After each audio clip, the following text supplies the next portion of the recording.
انا ميان وبعمل ايه؟ بدي كورس الرسم للمبتدئين. مش فاهم الحلقه دي بتعمل ايه؟ هتلاقي اللينك بتاعها في البايو هتفهم اكتر. النهارده الحلقه السابعه من الكورس بتاعنا. النهارده الدور على ايه؟ الدور على المخروط. ميان قعدت تفكر ايه الحاجه اللي ممكن نسهل على بعض واحنا بنرسمه. قررت ان انا اعمل الزعبوط او القبعه اللي بتبقى موجوده في اعياد الميلاد على حسب كل بلد بتقول عليها ايه. فعملته كده زي ما انتوا شايفين، بدل ما هو شكل المثلث يبقى خط من تحت مستقيم، عملته بشكل نص دايره من تحت زي ما انتوا شفتوا. هزين الزعبوط بتاعي بالطريقه اللي انا حباها، يعني ده ليكم حريه الاختيار، اعملوا باي شكل انتوا حابين. فسيبكم تكملوا رسم ونرجع تاني واحنا بنلون مع بعض.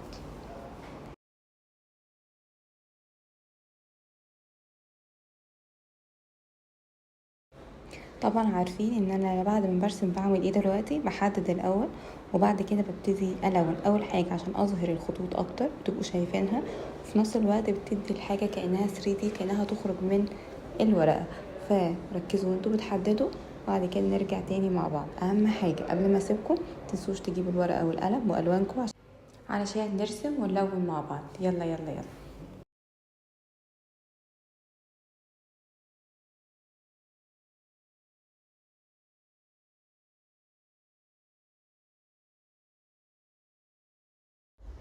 قلت افكركم اوعوا تنسوا تعملوا شير للفيديو لاكبر عدد من صحابكم، عشان كمان هم يتعلموا ازاي يرسموا المخروط، وكمان يكملوا معانا الكورس للرسم للمبتدئين. يلا بينا نلون.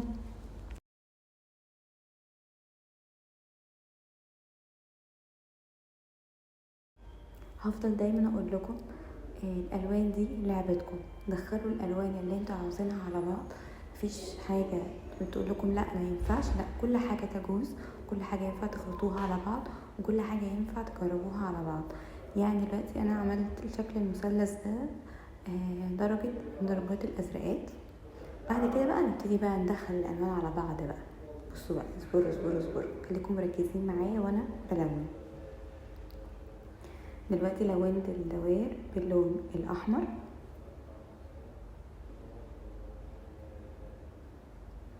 هنا بقى نستخدم الوان في الماستر، مش بقى نستخدم الوان خشب وكده يعني.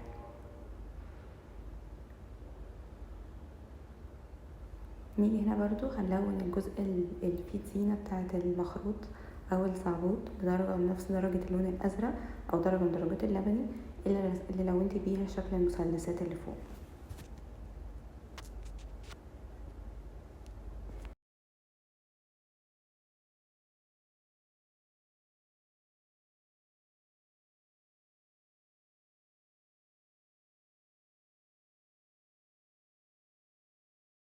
هنا بقى نبتدي نلون المثلث او المخروط.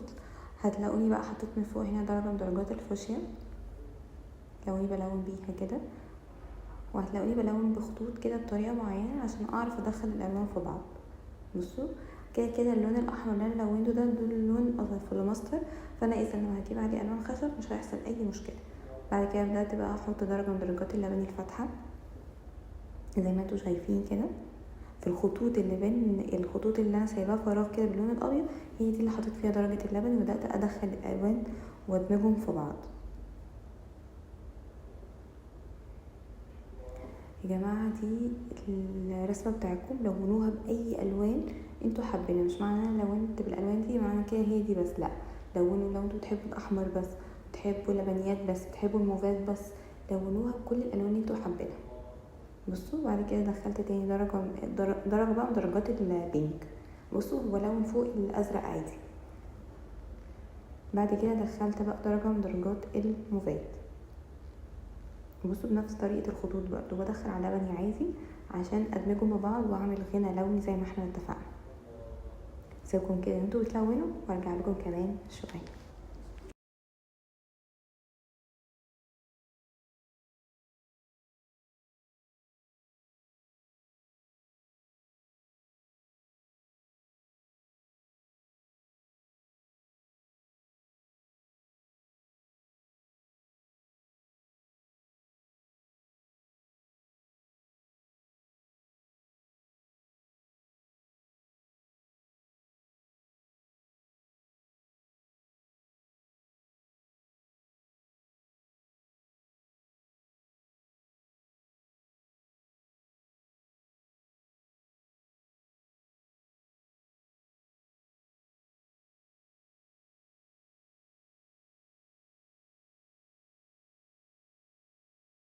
بعد ما خلصت تلوين الزعبوط حسيت ان ناقصه حاجه، فقررت اجيب قلم فلوماستر وانقط بيه على الزعبوط بتاعي. انا اخترت اللون الازرق، انتوا ممكن تختاروا اي لون انتوا حابينه.